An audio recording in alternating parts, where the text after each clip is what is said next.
Welcome to Inside Economics. I'm Mark Sandy, the chief economist of Moody's Analytics, and I am joined by my two trusty co-hosts, Marisa DiNatale, Chris Derides. Hi, guys. Hey, Mark. How are things? I'm excited about Jobs Friday. Yeah. Today's Jobs Friday. Jobs Friday. It should be, anyway. Yeah, but we're missing the jobs data. Yeah. Bummer. 2 months in a row now. We're going to make it a Jobs Friday. We're going to make it a Jobs Friday. Yeah, Is that the deal? Okay, we're going to go look at all the alternative data sources and see what it says. Okay, absolutely. It's been a while since it was just the three of us on the podcast, hasn't it?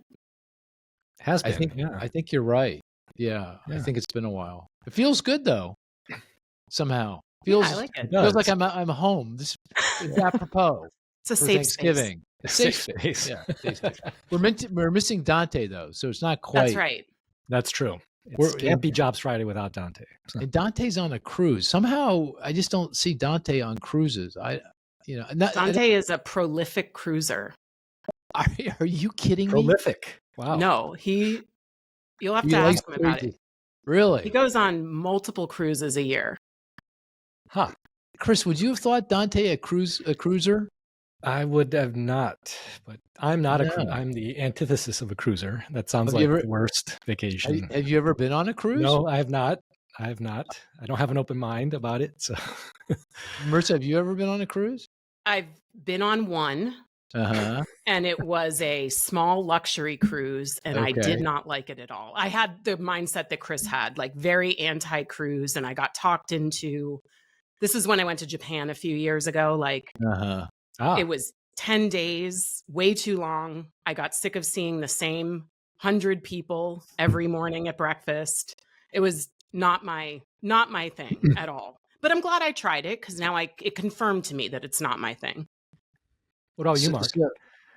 I've never been on a cruise, and it's hard to say I'm anti-cruise, because if some billionaire invited me to come on a yacht with, maybe with a rock star and, a novelist. Yeah, that's not really a cruise. That's not really a cruise. Okay. I would do that too in a heartbeat.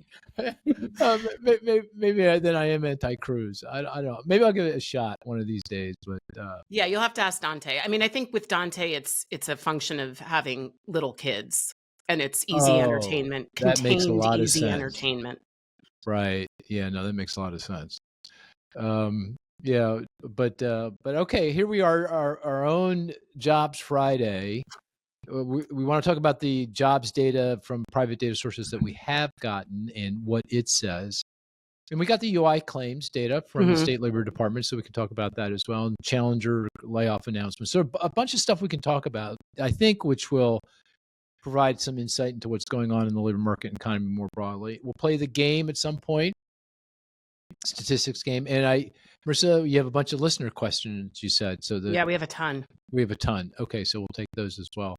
Okay, so let's just dive right in. Marisa, where should we go first? What data would you like to point to?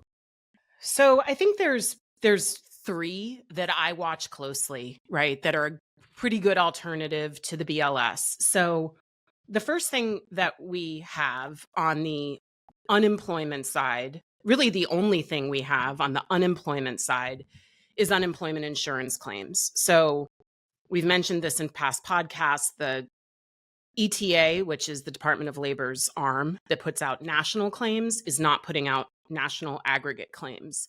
But individual state departments of labor are still reporting. And so we can aggregate what those are saying. So in the week ending November 1st, right, so this was last week, claims rose by 10,000. So they were 219,000 2 weeks ago, and last week they rose to 229,000. So more of the same there, right? Still extremely low, still not seeing much. We're getting bounces around from week to week, but nothing concerning, really, on the UI claims. Nothing that would make me say, we should rethink our unemployment rate forecast, for Q4. Matt Collier, our colleague who's been on the podcast many times and who puts that UI claim data together for us, goes to the state labor departments and collects that data, said that it does not include federal government employees, former federal government employees? It does not include that count doesn't, right? Federal people claiming federal employees claiming benefits are reported separately. Right. And he put that at about 8 to 10,000 last week. Okay. So it'd be something closer to 240K? 40? Yeah. Yeah. Still pretty low. Yeah. Okay. Yeah. All so that's one data point we have, and that's a nice one because we get it every week, right? Yeah. Just to remind everybody, kind of my rule of thumb. I'm curious if you think this is consistent with yours. If you're below 250K per week, everything's okay. There's really not on the radar screen. Layoffs remain low. 250, above 250, closer to 275, that's when it's on the radar screen. Yellow flares are going off. 300K, then the red flares, and recession becomes a real more likely than not at that point, I would think. Is that about right? Is that the way you think about it? Yeah. Yeah. Okay. All right. Okay. I think that's right. So right now, it's not on the radar screen. We're just fine. Everything looks okay, at least from the perspective of layoffs. Layoffs remain low, and that even with all the announced, what seems like a lot of announced layoffs, and maybe you're going to go here next, the Challenger Gray and Christmas. Yep. Is that where you're going? Okay, go ahead.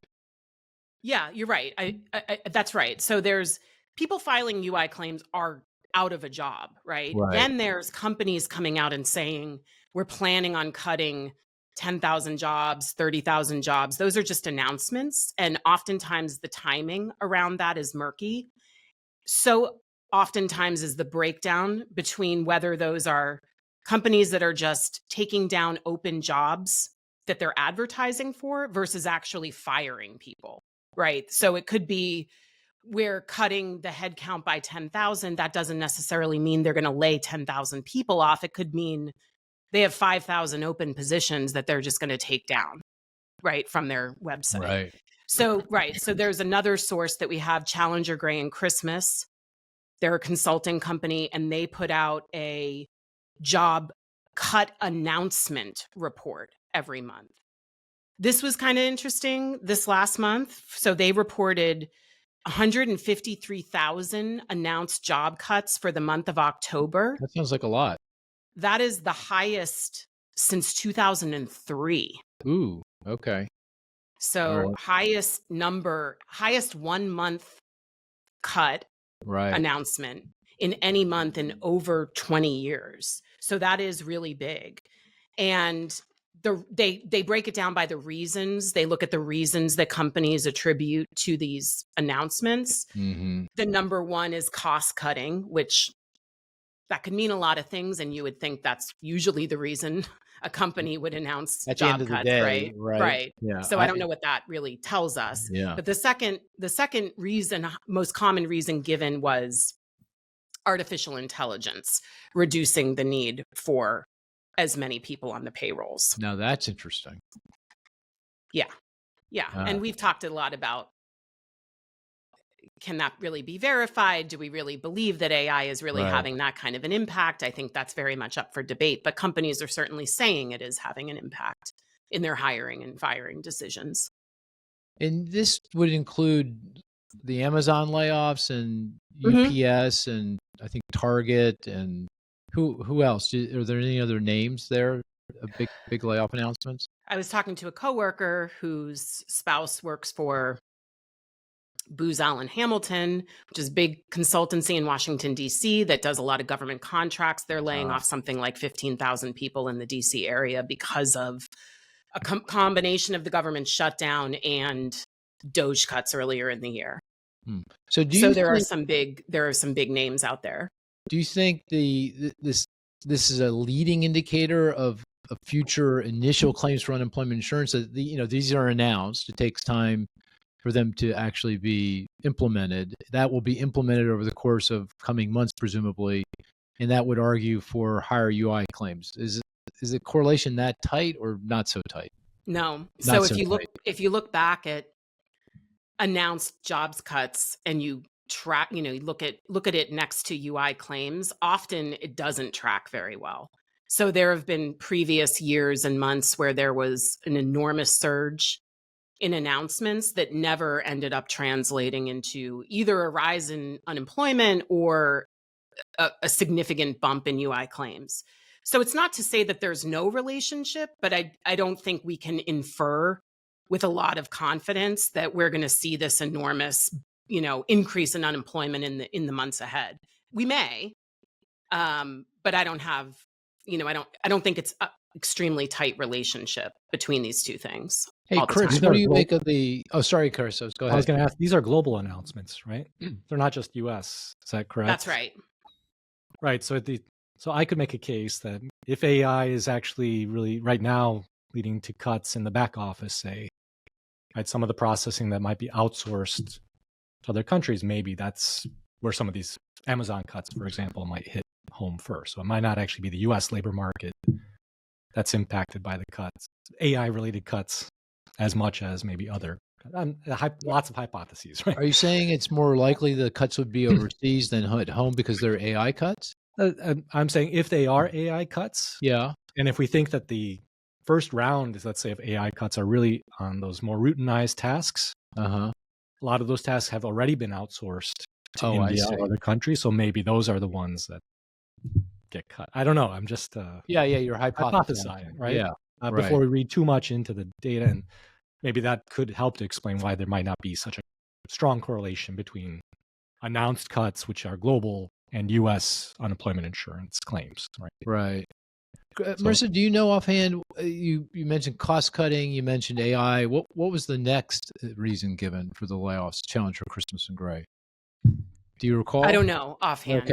Okay. Yeah, I wrote down the top two. Cris, what do you make of the AI explanation? I mean, what's your intuition there? Is it real or is it performative? Because if a company says I'm cutting because of AI, at least so far they've been rewarded in the equity market because I'm adopting AI. So you have an initiative. It feeds that narrative, right? That narrative, right? But I still see it as AI's early days. I think certainly not all firms are adopting AI. The adoption continues, but a lot of it that I see is still experimentation. So I see more of a case to be made that they're not hiring because of AI or the promise of AI. I don't know that I'll need as many people in the future. Therefore, I'm going to taper my hiring in this uncertain environment. But to actually cut because of AI, I struggle with that one. You're skeptical. I don't know that there's direct evidence that says, aha. No, unless you made the case for specific industries like computer programmers. Right. Maybe there is a case to be made. Right. But a lot of these tech cuts I see as also just a reaction to some overhiring that went on over the last 5 years. So maybe just a rebalancing or restructuring, and AI gives a nice cover, at least for now. It very well could be the case that AI does lead to more cuts, but it seems too early in the process for me to think that's the main driver. Okay, so it seems that with regard to this aspect of the job market, we're focused on the layoff side of the job market. What I'm hearing, and I'm with you, is that layoffs remain low in aggregate. But there are some signs that they may soon pick up because of all these announcements. Bunch of reasons, one of which is AI, but still early days, and we can't put too much weight on that at this point in time. But it feels like the best news with regard to layoffs, well, I guess it can't get any better than it is. So there's only one way to go here. And it does feel like layoffs, if anything, are going to start pushing up here to some degree. Did I get that roughly right? Would that be fair to say? Okay. I think so. And I did look up your question. So the third reason given was economic or business conditions. Business conditions. The fourth reason was closing stores or locations. But interesting that overall throughout the entire year, 2025, the number one reason has been DOGE cuts and its downstream effects. So over 200,000 job cut announcements that are directly the result of DOGE, and then like another 25,000 that are downstream impacts from DOGE. So that's the whole year. Right.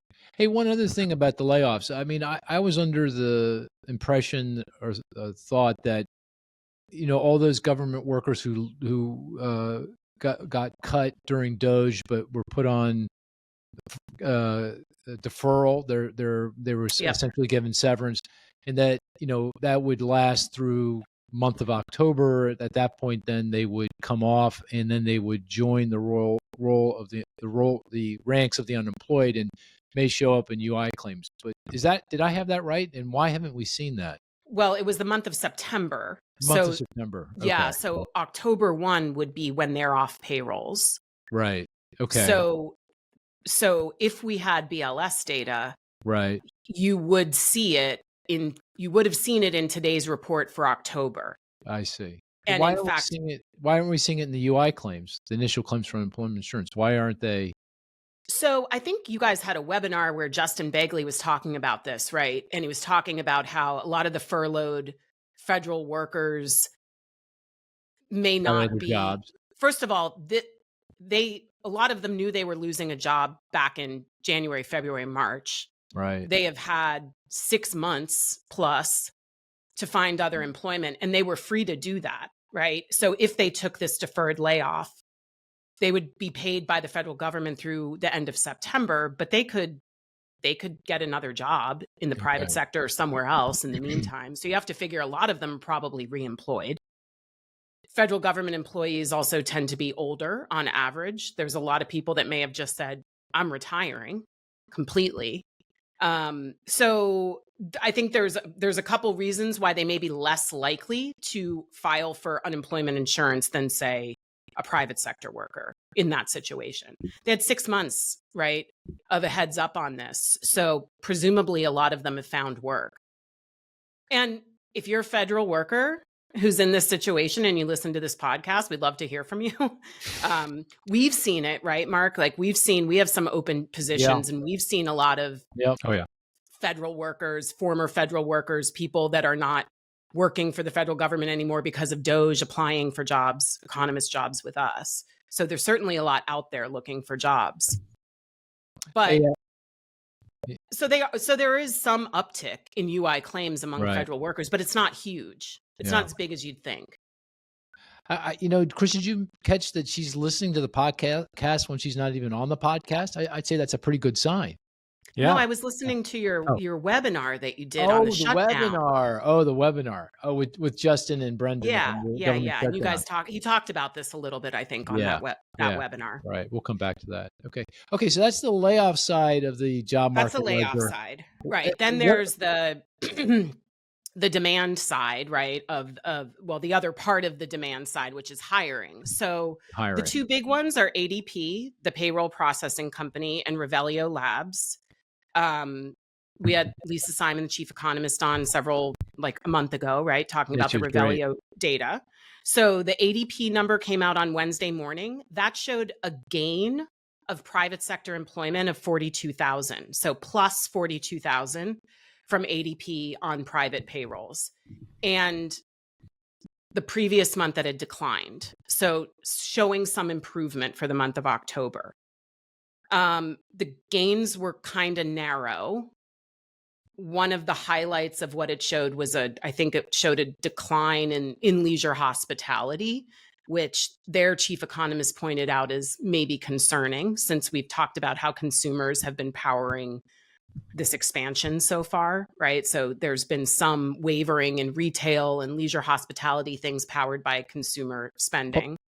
Yep, go ahead. Mm-hmm. There's also a seasonal component perhaps going on, because we are coming up on seasonal hiring, right, for holiday workers in a lot of these industries. So I think that has to be taken with some grain of salt there when you look at highly seasonal industries at this time of year.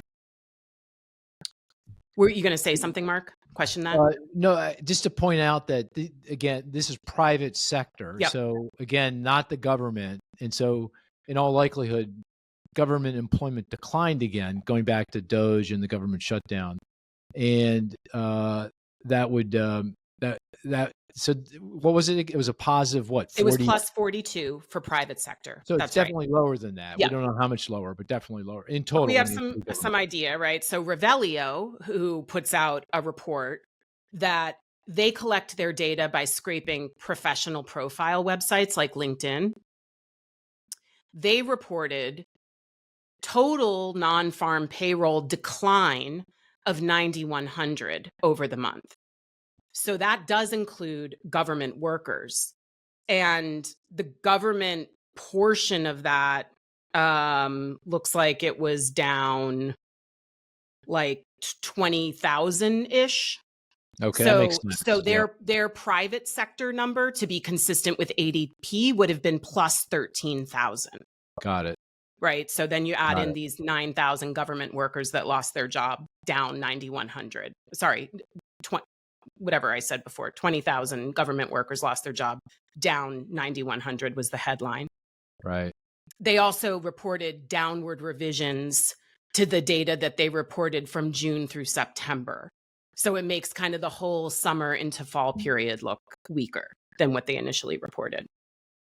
So, go ahead. You were going to say something else? I was going to say, if you put these things together, right? Like one of the things that we do. That's where I was going to go. Yeah. When we try to forecast what the payroll number is going to be, what I've been doing the past few months is combining the Revelio number and the ADP number.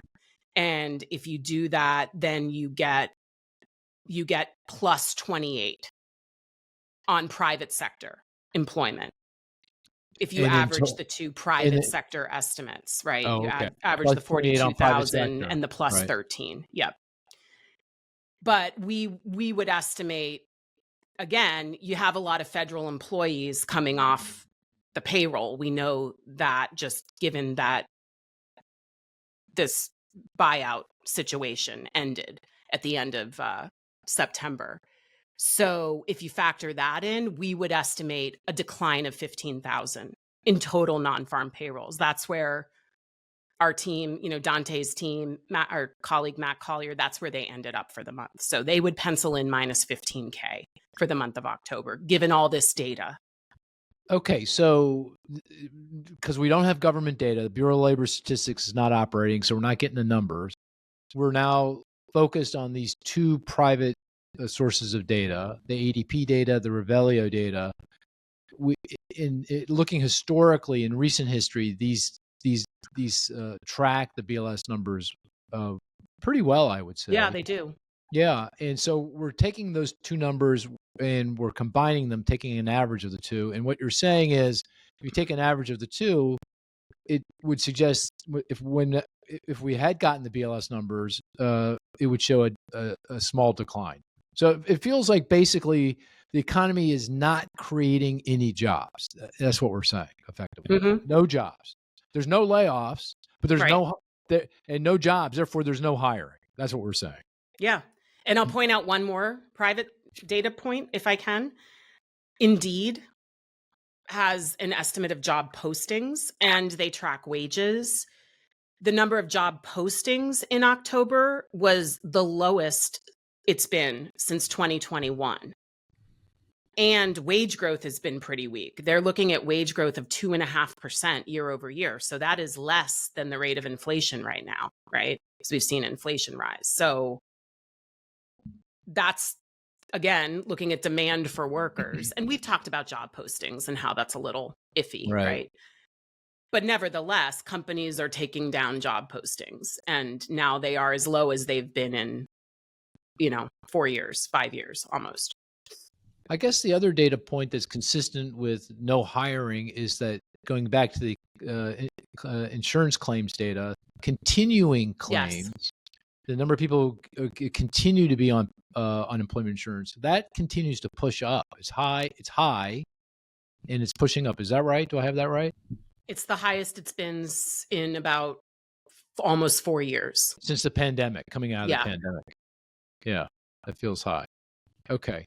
All right. So, the picture here is one of a pretty, people get upset when I use the word, but I looked it up and it's a word, punk labor market.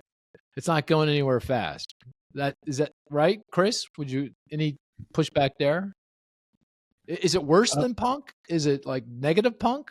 I mean, are we actually losing jobs now, do you think? Probably in any given month.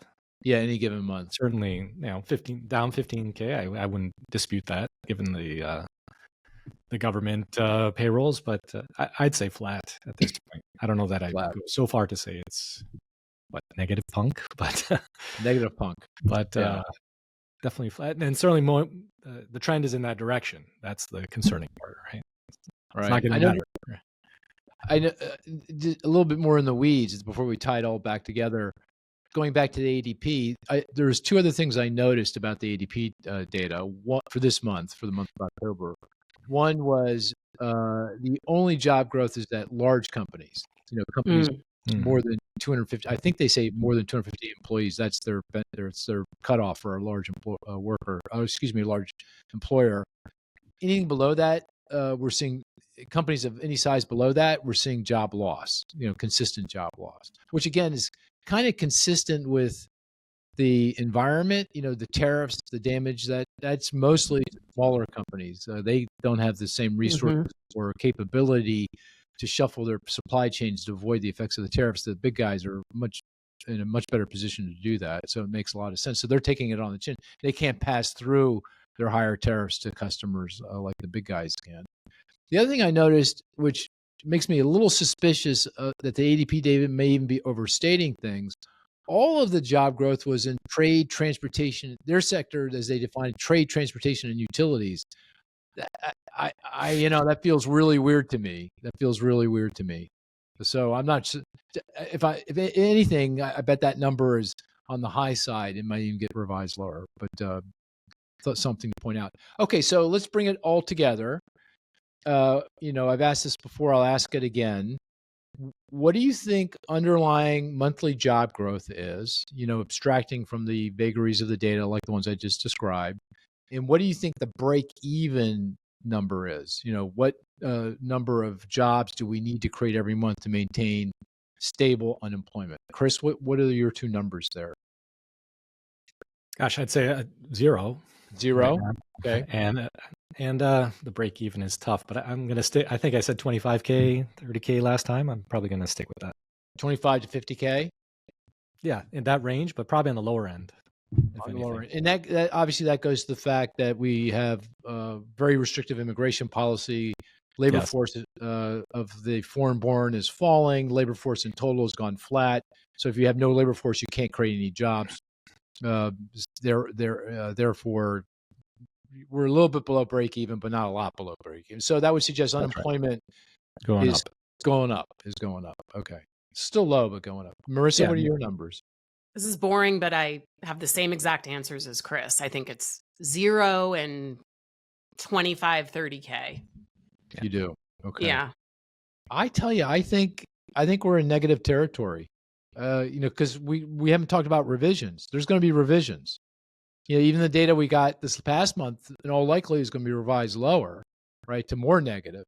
And we've got other benchmark revisions as well. So it feels like 0 to minus 25.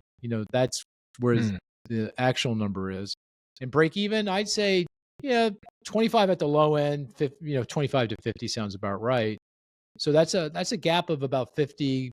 100K, that's not inconsequential. I mean, that means unemployment's starting to move higher, and that would be consistent with other data we're getting, like the University of Michigan. Do you see the University of Michigan survey today? Yeah.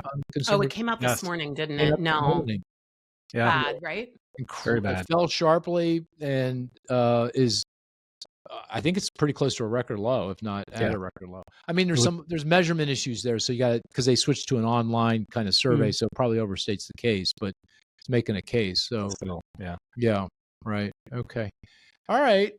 Anything else on the labor market, job market? Any other?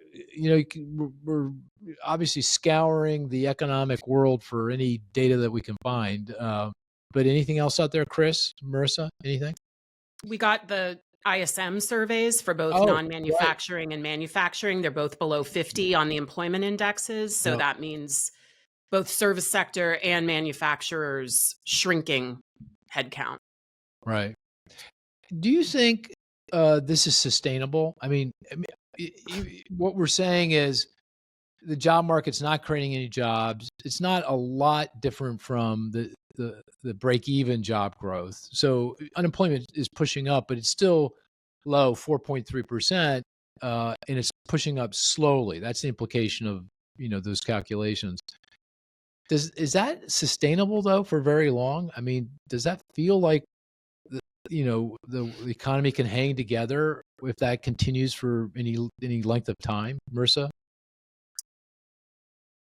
I worry about it in combination with other things going on. So like I worry, I would have said, yeah, you could muddle through for I think a while. If break even job growth is really, really low, then maybe full employment, maybe the Fed doesn't really worry that we're in this very low employment environment. But combine that with an extended government shutdown where we're now looking at a massive federal workforce potentially facing, losing 3 paychecks in a row if this goes through the end of November, the end of a lot of federal assistance for families, that stuff, that kind of stuff, I feel like could put us over the edge. Yeah. Right. How do you feel, Cris?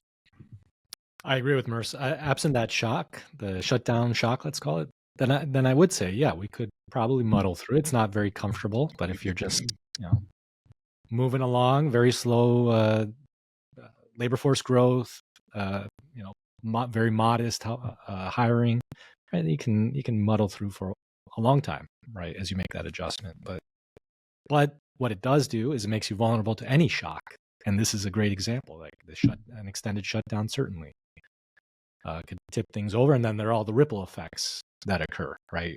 If these workers are not getting paid, that means the holiday season is going to be a lot smaller, and all the other impacts on the broader economy are going to be felt over the coming months as well. To this question of sustainability, given the slow rise in unemployment, this may be a time when the so-called SOM rule is going to be useful, actually. The SOM rule is that if the unemployment rate rises by more than 0.5 percentage point on the 3-month moving average basis over the low point in unemployment in the previous year, we're already in recession historically. And the intuition is that, if unemployment's rising like to that degree, it's undermining consumer sentiment, confidence, spending. Consumers are pulling back. Businesses see that, they start laying off, and then lay off more, and then we're in recession. And right now, the unemployment rate is up, but it's not up a lot, and it's moving up slowly. So if that can continue for quite some time, and it won't be enough to trigger kind of the dynamics implied by the SOM rule. But if we start to see, if it feels like of course we're not getting the unemployment rate. So, but if we were getting the unemployment rate, then that would suggest something else. Just one other quick technical question, and then we'll move on. It seems like, given the government shutdown, because we're now shut down for quite some time, and BLS wasn't able to do any surveys for the month of October. We're never going to get data for the month of October. That's what it feels like. Is that right, Marisa? Will we ever get it?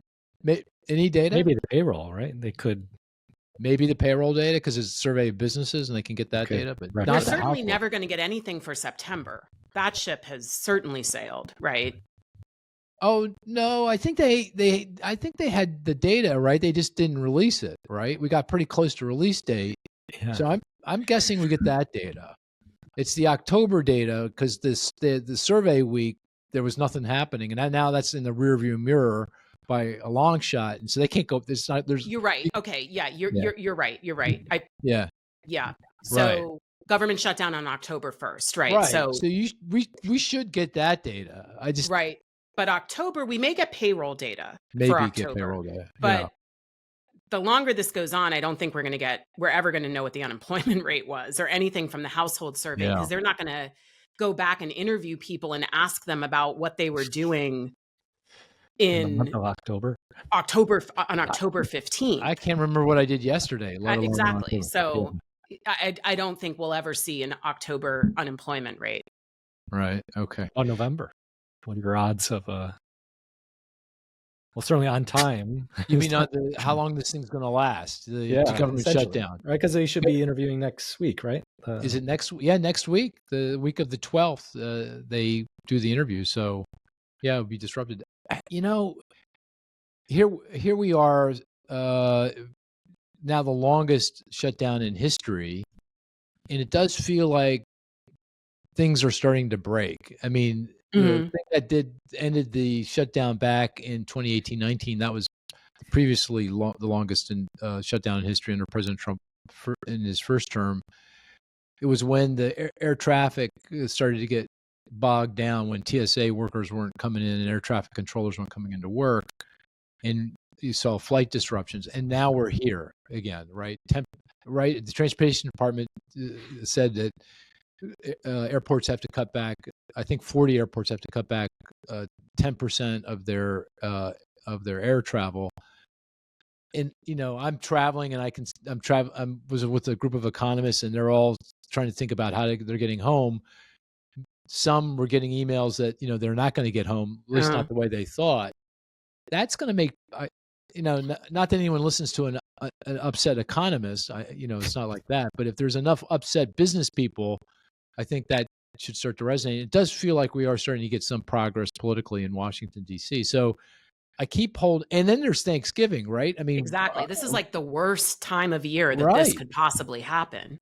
Right. I mean, think about travel for Thanksgiving. It will be just a mess, right? So it feels like the preconditions are coming in place for this to shut down, for the shutdown to shut down here pretty soon. I don't know, though. Do you have any perspectives on this, Chris? Yeah, definitely. I agree with you.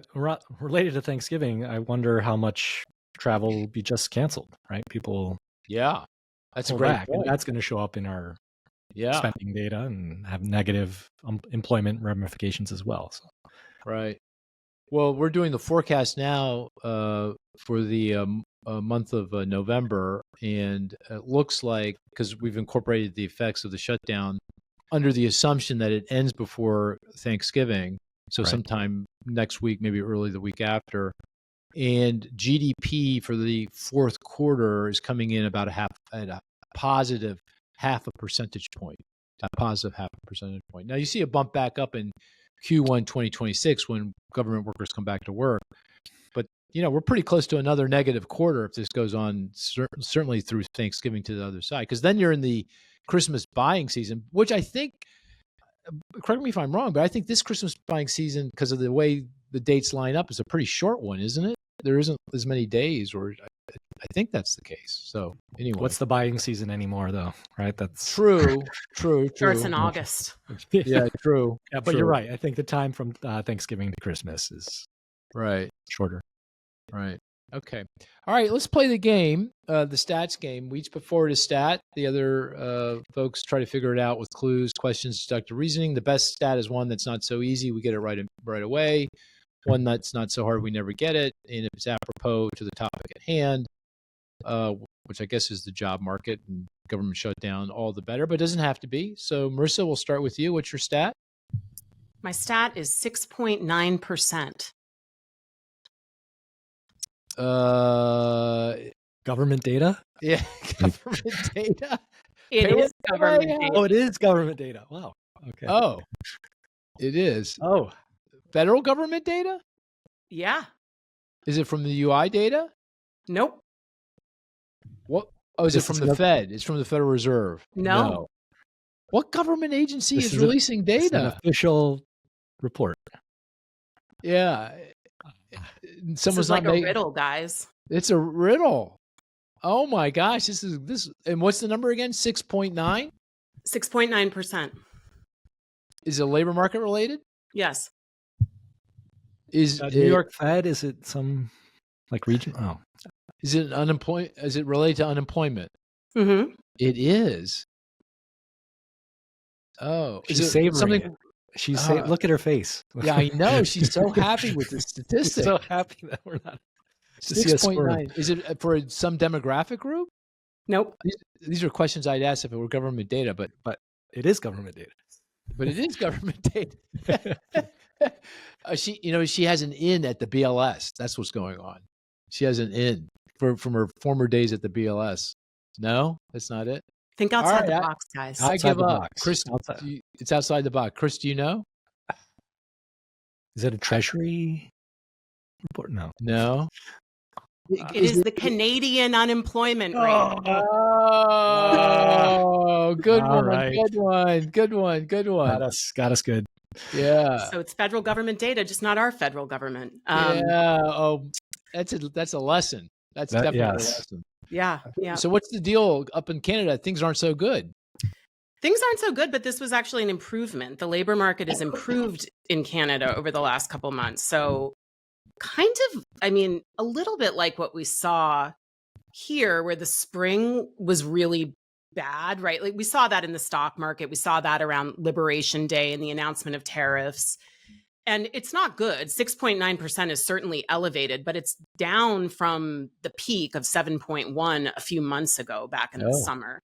And the economy actually added jobs. So Canada's in a recession, but it seems like it's pretty mild.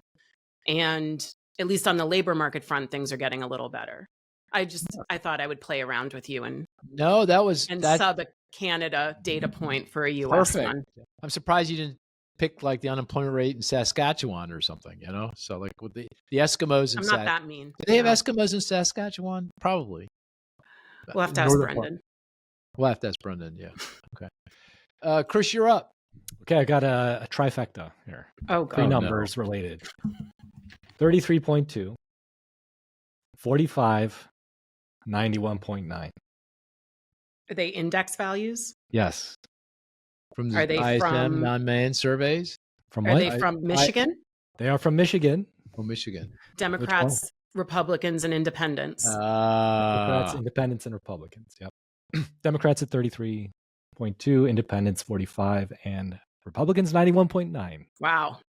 The biggest spread, or almost close to the largest spread between Democrats and Republicans. We actually had that last month, but it's like a almost 60 point differential. Can you provide context, Chris? Is 91.1 is that like typical or low or high? That's close to the post-pandemic high. Really? Right, it was higher prior to the pandemic. I have it here. Just looking at this. Yeah, so prior to the pandemic, for Republicans, it was around 120. 120. Yeah, so it definitely it stepped down during the pandemic. Right. It fell all the way to under 40 at the depths of the post-pandemic with high inflation. Then since last year's election, it's come up and it's kind of stayed there, and it hasn't really moved even with the latest situation, shutdown, what have you. It's moved a little bit, but the Democrats and the independents are at record lows at this point. Wow. In independence as well, or yes, that's a record low. Yeah, and that's interesting. So if you look at the spread between independents and either Republicans or Democrats, during last year's election, independents were more closely aligned with Republicans. The spread was pretty small. Now that's reversed, and the independents are more closely aligned with Democrats. Their spread is now. That's interesting. That's very interesting. Could use it to predict elections, perhaps. Yeah. Maybe what happened this week in New Jersey, I think Virginia, and New York, huh? It definitely lines up, right? Oh, that's kind of cool. That's very cool. But it's so bizarre and fascinating that people's obviously the economy for a Republican can't be any different from the economy for a Democrat, right? Not to that degree. Right? We're talking a huge spread. Right? But their perceptions of it are just so wildly different. It's just bizarre. Yeah. It's just bizarre. Okay. All right. Okay, 38. My number is 38. The number of the length of the shutdown. Yes, exactly. Yours was hard. Mine was easy. 38 days. 38 days and counting. And the previous record was 35 days. So, here we are. You know what 48 days is? 48 days? Isn't that the movie called 48 Days of the Condor or something? Do you remember that? Do you remember that movie? That was a great movie. I think it was like, it wasn't 48 Days of the Condor. I made that up, but something like that, though. Robert So Redford. do we remember the movie that you made up? Question. It was great. It was great. Yeah, that's great. In my own mind. 48 days. Okay, what's 48 days, Chris? That's what the prediction markets are projecting. Oh. Will be the length of the so 10 more days until. That's a great stat, too. Yeah. Is there something magical about 10 days from now? I think every day. Now, tomorrow's going to be 49 days. Yeah, I think it's that early, it's the week after next, right? So. Yeah, that is so. Well, how many more days till, today's the 7th. So another 10 days, 17th, getting pretty close to Thanksgiving. Yeah. There's another week before military pay gets missed in full. Oh, is that right? One more week? Yeah. Yeah. Oh, because you're right. Next week, next Friday. Although that could be paid for again, right? Someone might step up. I guess. I don't know. Right. You mean a private donation? Another private donation? Yeah. Okay. It's getting very expensive, though. All right. Can I ask a question about Michigan? And I don't know if you know that, because I didn't really look at it this morning. Is the drop in sentiment attributed to the government shutdown? I mean, do you think this is what people are reacting to? Because we keep hearing about how people don't care about it. I think that's what they ascribed it to, right, Chris? Okay. That's what they wrote in the notes. Yeah. So I think they do. Now they people do have radar screens. Yeah. As soon as you can't catch a plane somewhere, or you're fearful your plane's going to be canceled, I think that's now having a real impact on the collective psyche. Yeah. Okay, let's take a few listener questions, Marisa. You want to give us a couple or three? We have so many. So I actually had ChatGPT, or not ChatGPT, but Copilot, organize them, rank them by what they thought was the most interesting, and then it gave it a star rating for each question. Isn't that cool? Wow. And you didn't even ask for that, and it gave it to you? The star rating, no, it just did it. Wow, cool. Okay, we kind of actually answered. One of the first ones was about when and if the federal government resumes operations. I think it's a when, not an if. Wow. How long will it take to collect and report meaningful economic data, and how long will the lag be? So we kind of touched on this, right? So September data presumably is sitting in the hopper somewhere and could be released probably pretty quickly. Yeah. It's unlikely that we'll get any October data, at least from the household survey. And also the consumer price index, right? We didn't really talk about that, but that's also collected by people that go out collecting data at a certain time of month. So that is unlikely to happen. Right. This is an unprecedented gap. We've never had 2 missed BLS reports before due to government shutdowns, but we can look back at the 2013 shutdown where we did miss a report. And it took a month before they released like the last missed report. So it'll take a little bit of time. Take time. Well, I guess it also presupposes the BLS workers are coming back.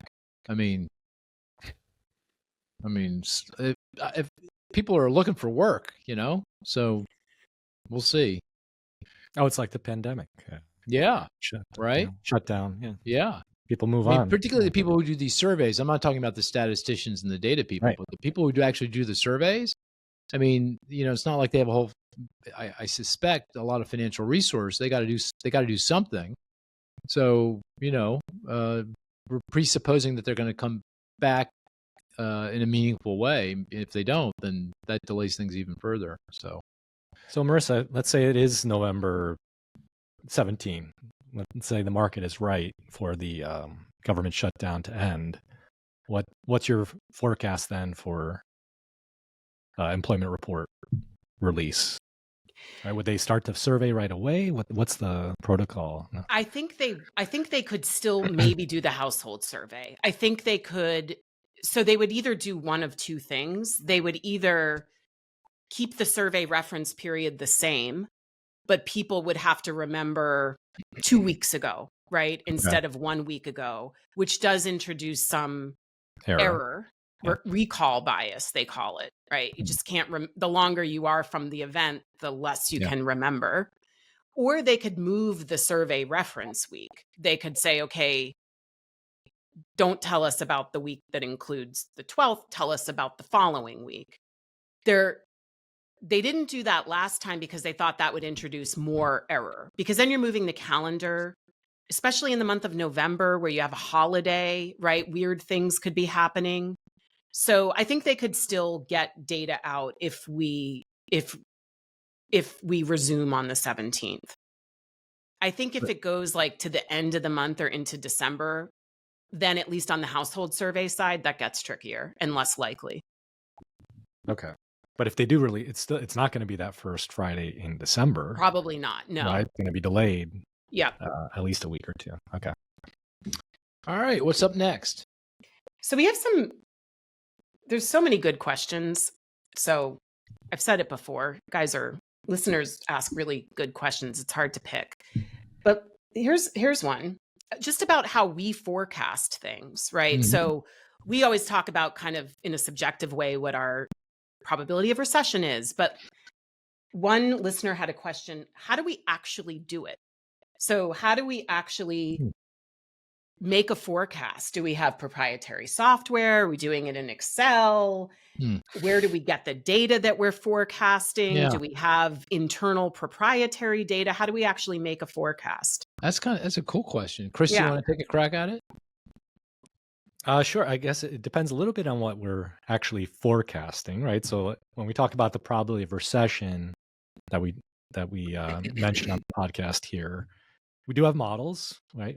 Formal econometric models that look at a number of economic factors and come up with probabilities. And then we typically overlay on top of that some policy adjustment or some other insight that we have. So that's one class of model. But for our formal scenarios, our baseline and alternative scenarios, we produce around 10 different scenarios every month, fully internally consistent scenarios. Those are using data, right? So we're collecting all the government data and some proprietary or other private data sources that we have partnerships with, and then we have formal, again, econometric models, right?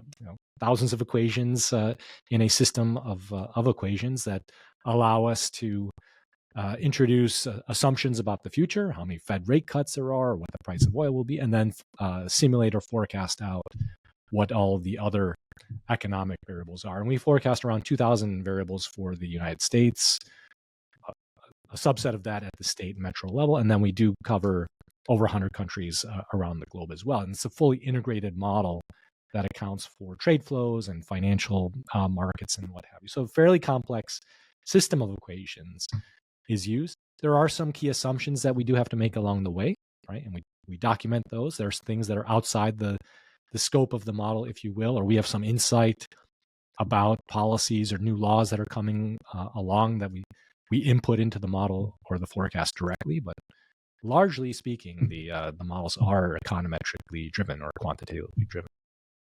I don't know, Mark, you have anything to add there? Or? Oh, well, there's so many things involved, but I think you covered it pretty well. I think it's really important to point out a few things. One, the data itself is really obviously very critical, and we just don't take data as given. We get raw data material from different sources, but there's many things we have to do to make that data consistent, clean it up, fix up any issues with the data, and fill in holes and gaps and all kinds of things.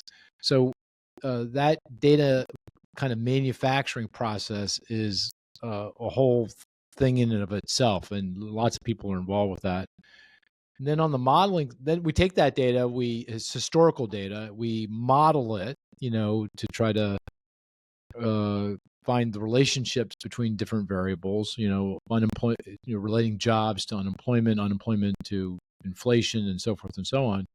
And that involves a whole team of people, because there's so many different issues involved with all of that. And obviously, we're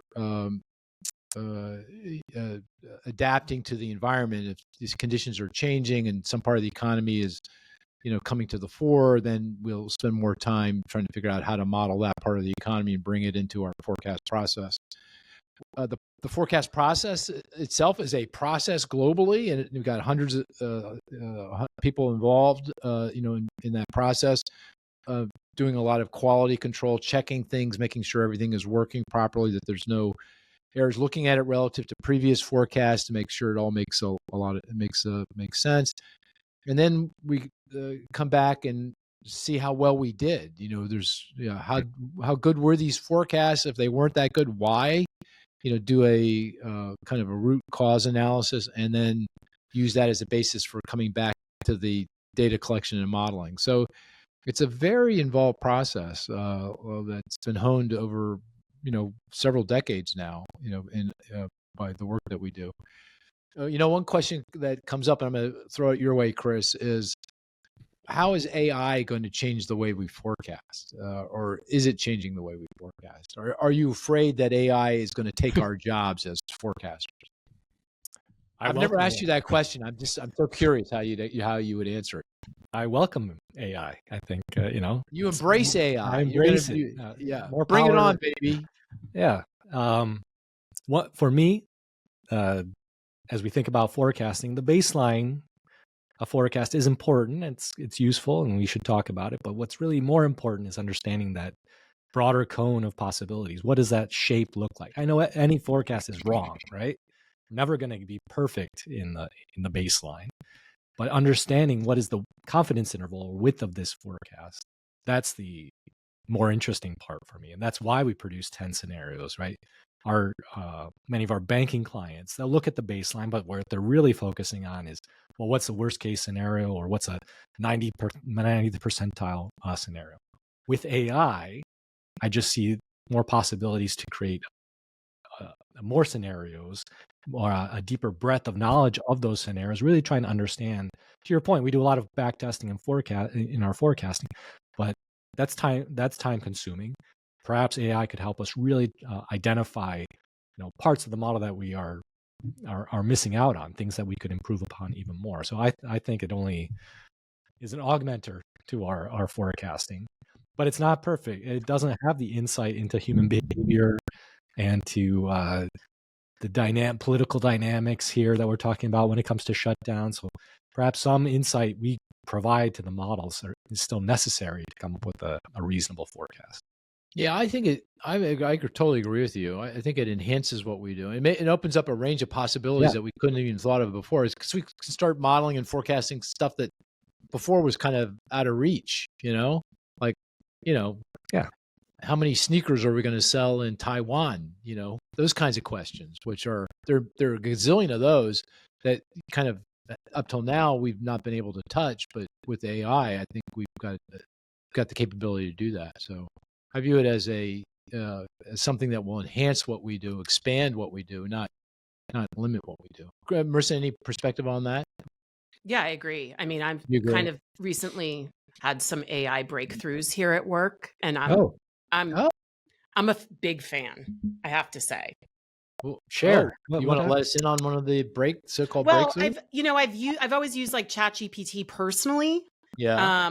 But I've always felt like with work stuff, other than using it as like a souped up search engine, right? I haven't really had time to. I always feel like I don't have time to play around with it. But a couple weeks ago, I said I'm just going to sit here and take the time, and I asked it to download the spreadsheet of external data, clean up the spreadsheet, make a new time series out of certain values in the spreadsheet, delete other ones, and then make a chart for me.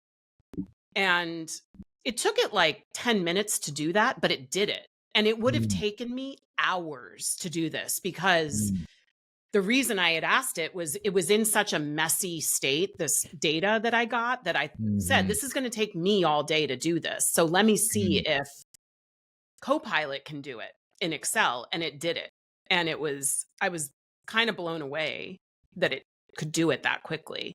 Was that my chart request? Was I the one who drove that to have you do the AI? No, it wasn't. But I did. Okay. I did for you. The chart I sent you yesterday, right?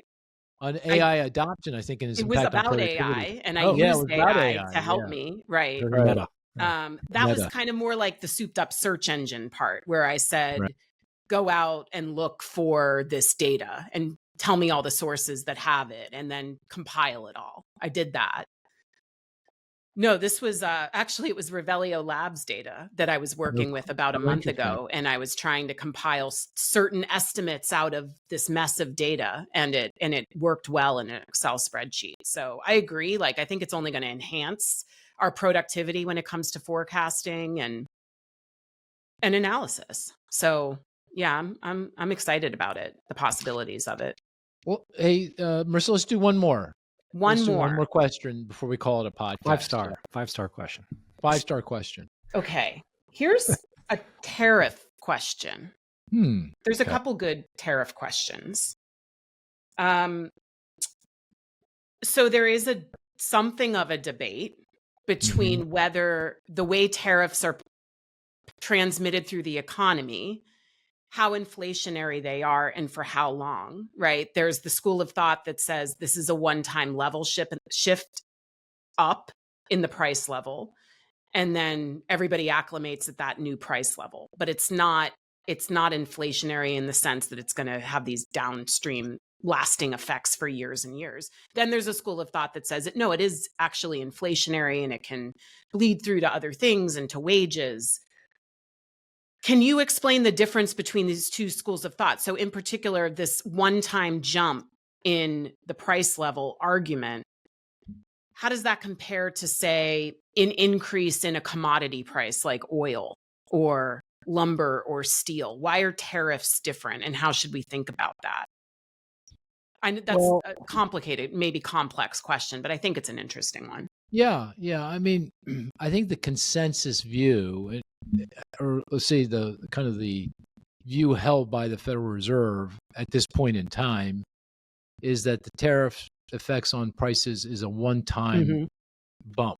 That the tariffs are passed through in the form of a higher price, and that's the end of the story. As long as the tariffs remain in place where they are, then the impact on prices fades away. Because of the one-time bump in prices, you get an increase in inflation, but the inflation moderates back to what it would have been otherwise once the pass-through is complete. I think that is a reasonable kind of view. That's probably the most likely scenario, particularly if the economy kind of remains weak, consumer demand remains, relatively weak, and for things that are imported, demanded by lower middle income households or under some significant financial pressure, demand is kind of soft. And I do think it's making it difficult for some businesses to actually pass through as quickly. And once they do pass through, that's the end of the story. They're not going to continue to try to raise prices. The other thing that's going on that suggests that this would be the case is that so-called inflation expectations, what people think inflation will be in the future, at least by measures that we get from the bond market, from financial markets, appear to be stable and consistent with the Fed's target, which would suggest that, again, that we're not going to see the bump up in inflation related to tariffs get translated into higher demands for wages, which would then cause price inflation to accelerate even more. And you get into kind of a self-reinforcing, more persistent pickup of inflation. So the fact that inflation expectations remain low and stable is a good sign. Now, having said all of that, I don't say any of that with confidence, because it could be the case that we get into next year, that the pass-through takes longer to occur. It gets into next year for lots of different reasons. And next year, we're going to get some fiscal stimulus, right? We're going to get some tax cuts. Refund checks are going to be a lot larger in 2026 than 2025. Because this goes back to the one big, beautiful bill, the OBBBA legislation.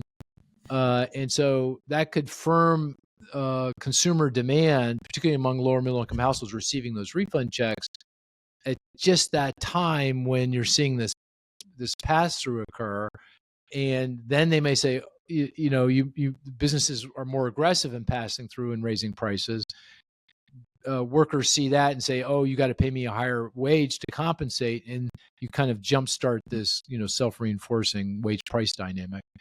And also the thing that gives me a little bit of nervousness around the inflation expectations is that they're low and stable as measured by the bond market, but they seem to be high and not that stable when you measure them by consumer sentiment surveys, like the University of Michigan survey we got today. It didn't show any increase in inflation expectations this month, but they're up from where they were.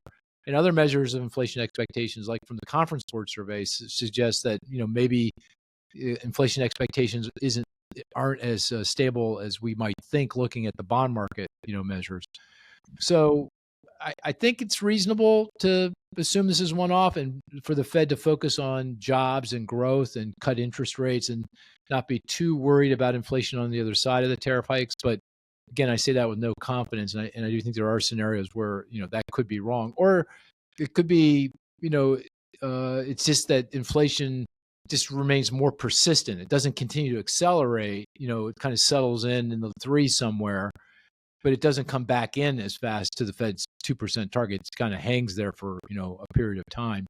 And in fact, there's some evidence that that's what the Fed thinks is going to happen. Because if you look at their forecast that they put out with their, their summary of economic projections once a quarter, it shows inflation above target for quite some time in extended periods. So maybe they're even thinking that. It appears to be that they're thinking that way as well.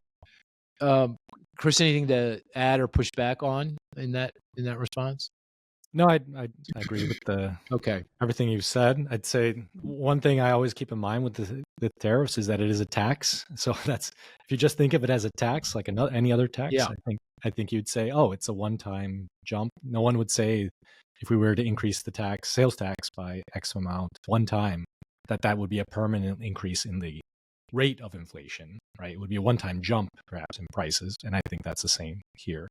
The one thing that makes this this situation a little bit different when it comes to inflation expectations is just the precedent we've set around tariffs changing, right? So yeah, it'd be one thing if you said, oh, the tariff is going to go from 2% to 10% this year, and that's it, right? They make a big announcement, everyone sees it, it's encoded, and that we just move forward. But in the current environment, right, tariffs are moving around all the time. They're up, they're down. It's not clear that they're going to be stabilizing. And if indeed we get addicted to some of the tariff revenue, you could certainly make a case, oh, well, the government's just going to keep increasing tariffs in the future to increase revenue when they need it. So that could potentially feed into inflation expectations going forward. That maybe they're one-time jumps in isolation, but if you have multiple jumps, then it just becomes a continuous increase that consumers are going to have to adjust to, and that could be perceived as inflationary. Yeah, good point. That's a really good point. I think we're going to call this a podcast.